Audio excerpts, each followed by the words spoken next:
श्री स्वामी समर्थ. नमस्कार, मी मंगल तुम्हा सर्वांचं नवीन एका व्हिडिओमध्ये अगदी मनापासून खूप खूप स्वागत करते. हिंदू धर्मानुसार सूर्यग्रहण आणि चंद्रग्रहणाला अशुभ मानलं जातं. असं म्हणतात की जेव्हा ग्रहण लागतं तेव्हा नकारात्मकता वाढते. त्यामुळे या ग्रहणादरम्यान पूजा करणे किंवा कोणतेही शुभ कार्य करणं अशुभ मानलं जातं. ग्रहणामध्ये सूतक काळावर विशेष लक्ष दिले जाते. या काळात काही नियमांचे पालन करणं खूप महत्त्वाचं मानलं जातं. या वर्षातील पहिलं चंद्रग्रहण आहे तर ते भारतामध्ये दिसणार आहे. त्यामुळे विशेषतः गर्भवती महिलांनी कोणते ग्रहणाचे नियम पाळावेत, कधीपासून कधीपर्यंत सूतक काळ असणार आहे, तसेच वेद काळ, ग्रहणाचा मध्य, अशा बऱ्याच प्रश्नांची उत्तरे तुम्हाला मी आजच्या व्हिडिओमध्ये देणार आहे. त्यासाठी व्हिडिओ शेवटपर्यंत पहा. चॅनेलवरती नवीन असाल तर चॅनेलला नक्की सबस्क्राईब करा. चला तर मग लगेचच आजच्या व्हिडिओला सुरुवात करूयात. जेव्हा सूर्य, पृथ्वी आणि चंद्र एका सरळ रेषेत येतात तेव्हा पृथ्वीमुळे चंद्रापर्यंत सूर्यप्रकाश पोहोचत नाही. सोप्या शब्दात सांगायचं झाल्यास पृथ्वीची सावली चंद्रावर पडते. अशा परिस्थितीत आपल्याला चंद्रग्रहण दिसते. चंद्रग्रहणादरम्यान चंद्र कधी एकदम काळा दिसतो तर कधी तांबूस दिसतो. 3 मार्च 2026 रोजी वर्षातील पहिले चंद्रग्रहण लागणार आहे. होळीच्या दिवशीच ही खगोलीय घटना घडत असल्यामुळे धार्मिक आणि ज्योतिषीय दृष्टिकोनातून याला विशेष महत्त्व प्राप्त झाले आहे. चंद्र पूर्णपणे पृथ्वीच्या सावलीत गेल्यावर काही भागात ब्लड मूनचे लालसर दृश्य दिसते. 3 मार्च 2026 रोजी होळीच्या दिवशी वर्षातील पहिले खग्रास चंद्रग्रहण हे दुपारी 3:20 सुरू होऊन ते सायंकाळी 6:47 असणार आहे. पंचांगानुसार 3 मार्च रोजी होणारे चंद्रग्रहण हे भारतात दिसणार आहे. तर हे चंद्रग्रहण साधारणतः 3 तास 27 मिनिटे चालेल. तर ज्योतिषशास्त्रानुसार चंद्रग्रहणाच्या 9 तास आधी सूतक काळ सुरू होतो आणि ग्रहण कालावधी संपल्यानंतर सूतक काळही संपतो. तर बघा, गर्भवती महिलांनो विशेष लक्ष द्या. सूतक काळ हा सकाळी 3 मार्च रोजी सकाळी 6:20 सुरू होईल आणि ग्रहण संपल्यानंतर म्हणजेच 3 मार्चच्या संध्याकाळी 6:47 सूतक काळ म्हणजे ग्रहण संपल्यानंतर सूतक काळही संपेल. तर साधारणतः सकाळी 6:20 पासून ते सायंकाळी 6:47 आपल्याला हे ग्रहण पाळायचं आहे. तर हे ग्रहण भारतामध्ये दिसणार असल्यामुळे आपल्याला पूर्ण दिवसभर हे ग्रहण पाळायचं आहे. तर हे ग्रहण कसं पाळायचं याबद्दलची सविस्तर माहिती आपण यापुढे पाहणार आहोत. विशेषतः गर्भवती महिलांनी कोणते नियम पाळावेत, कोणती काळजी घ्यावी यापुढे मी तुम्हाला सांगणार आहे. त्याआधी आपण पाहूया हे चंद्रग्रहण कुठे कुठे दिसणार आहे. तर हे सर्वात महत्त्वाची गोष्ट म्हणजे हे चंद्रग्रहण भारतातून दिसणार आहे. त्यामुळे आपल्याला त्याचे सर्व वेद असतील, नियम असतील तर ते पाळायचे आहेत. तसेच भारतामध्ये हे ग्रहण कुठे कुठे दिसणार आहे. तर हे चंद्रग्रहण दिल्लीमध्ये, उत्तर प्रदेश, महाराष्ट्र, राजस्थानमध्ये अंशतः हे चंद्रग्रहण दिसेल. तसेच आसाम, अरुणाचल प्रदेश, मिझोराम, नागालँड, मणिपूर आणि बंगाल या ईशान्येकडील राज्यामध्ये काही भागात सुद्धा हे चंद्रग्रहण दिसणार आहे. तसेच हे चंद्रग्रहण जगभरात अनेक ठिकाणून दिसेल. पश्चिम आशियातील Pakistan, Afghanistan, Iran, Iraq, Australia, New Zealand, दक्षिण अमेरिका आणि रशिया या देशामध्ये सुद्धा हे ग्रहण दिसणार आहे. सर्वात महत्त्वाची गोष्ट म्हणजे हे चंद्रग्रहण भारतामध्ये दिसणार आहे, ज्यामुळे त्याचा सूतक काळ देखील वैध राहणार आहे. म्हणजे सूतक काळ आपल्याला पाळायचा आहे. हे ग्रहण भारतातून दिसणार आहे, त्यामुळे आपल्याकडे या ग्रहणाला धार्मिक आणि आध्यात्मिक मान्यता देखील आहे. आणि ग्रहण पाळणं म्हणजे खूप कट्टरपणे किंवा खूप कठोरपणे पाळणे.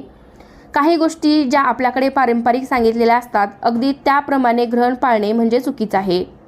तसं ग्रहण पाळणं गर्भवती महिलांनी बिलकुल करू नये. म्हणजे ब्रह्मांडामध्ये ही घटना घडत आहे.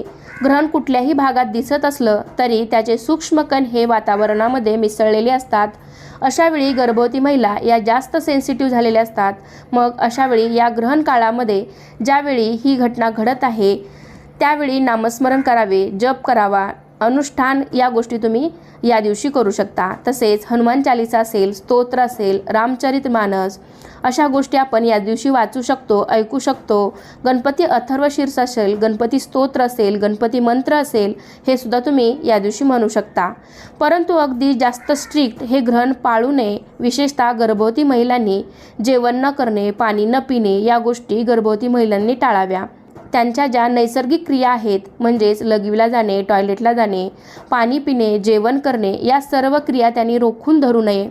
अशा गोष्टी जर तुम्ही रोखून धरल्या तर तुमच्या होणाऱ्या बाळावर आणि तुमच्यावर त्याचा विपरीत परिणाम होऊ शकतो. तर या गोष्टी गर्भवती महिलांनी कटाक्षाने टाळाव्यात. म्हणजेच ज्या तुमच्या नैसर्गिक क्रिया आहेत तर त्या तुम्ही करू शकता. ज्योतिषशास्त्रानुसार गर्भवती महिलांनी त्यांच्या आरोग्याची काळजी घ्यायला हवी. मन शांत ठेवावं. मंडळी, ग्रहणाच्या दिवशी राहू आणि केतू या पापग्रहांचा प्रभाव वाढतो. ते सक्रिय होतात. चंद्रग्रहण ही खगोलशास्त्रीय घटना असली तरी ज्योतिषशास्त्रातसुद्धा त्याला अनन्यसाधारण असे महत्त्व आहे. त्याचे चांगले वाईट परिणाम हे माणसावर होतात हे सांगितलं गेलेलं आहे. या काळात निसर्गात होणाऱ्या बदलांचा मनुष्याच्या शरीरावर परिणाम होत असतो. त्यात गर्भवती स्त्रिया या 2 जीवांचा सांभाळ करत असतात. बाह्य स्थितीत त्यांच्या मनावर त्याचा परिणाम होऊ शकतो. म्हणूनच गर्भवती महिलांनी विशेष काळजी घ्यायला हवी असं ज्योतिषशास्त्रात सांगितलं गेलं आहे. हिंदू धर्मामध्ये कुंडलीतील ग्रहाच्या हालचालीवर तुमच्या आयुष्यातील काही महत्त्वाच्या गोष्टी घडतात. ज्योतिषशास्त्रानुसार सूर्य आणि चंद्रग्रहण दोन्ही सर्व 12 राशींच्या लोकांवर परिणाम करतात. मंडळी, धार्मिक दृष्टिकोनातून ग्रहणाची घटना शुभ मानली जात नाही. जर तुम्ही धार्मिक गोष्टीवर विश्वास ठेवत असाल तर तुम्ही या नियमांचं पालन नक्की करू शकता. असं मानलं जातं की ग्रहणाच्या वेळी काही विशेष गोष्टींची काळजी घेतली तर कुटुंबाच्या आणि व्यक्तीच्या जीवनावर त्याचा वाईट परिणाम होत नाही. धार्मिक मान्यतेनुसार ग्रहणादरम्यान घराबाहेर पडू नये. विशेषतः गरोदर महिलांनी ग्रहण काळात विशेष काळजी घेणं गरजेचं आहे. ज्योतिषशास्त्रानुसार ग्रहण काळात व्यक्तीच्या आजूबाजूच्या प्रत्येक गोष्टीवर परिणाम होतो, ज्याचा व्यक्तीच्या जीवनावर नक्कीच चांगला किंवा वाईट परिणाम होतो. तर हा परिणाम टाळण्यासाठी ज्योतिषशास्त्रात अनेक नियम सांगितले आहेत. अशा परिस्थितीत गर्भवती महिलांनी या काळात काही खास गोष्टींची काळजी घेण्याचा सल्ला दिला जातो. या ग्रहण काळात गर्भवती महिलांनी कोणतेही विशेष काम करू नये. असे केल्याने न जन्मलेल्या बाळावर ग्रहणाचा वाईट परिणाम होतो. तर ते असे कोणते नियम आहेत जे की ग्रहण काळात गर्भवती महिलांनी पाळायला हवेत? तर या नियमांचे म्हणजेच मी जे पुढे तुम्हाला नियम सांगणार आहे तर त्याचे पालन केल्याने गर्भवती महिलांच्या पोटी जन्माला येणारे बाळ हे निरोगी जन्माला येईल. तर ते नियम आपण यापुढे जाणून घेऊयात. तर सर्वात पहिला नियम असा आहे तीक्ष्ण वस्तू.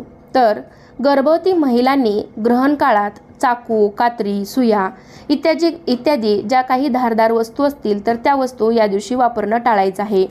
म्हणजे साधारणतः सकाळी 6:20 ते संध्याकाळी 6:47 आपल्याला या नियमांचं पालन करायचं आहे. दुसरा नियम असा आहे, ग्रहणादरम्यान घराबाहेर पडू नये. गरोदर महिलांनी चंद्रग्रहण काळामध्ये घराबाहेर पडणे टाळावे. असे मानले जाते की जर एखाद्या महिलेने ग्रहण पाहिले तर त्याचा थेट परिणाम तिच्या न जन्मलेल्या मुलाच्या शारीरिक आणि मानसिक आरोग्यावर होतो. जन्मानंतर मुलाच्या शरीरावर काही ना काही डाग नक्कीच असतात. तिसरा नियम असा आहे, ग्रहण काळात तयार केलेले अन्न खाऊ नये.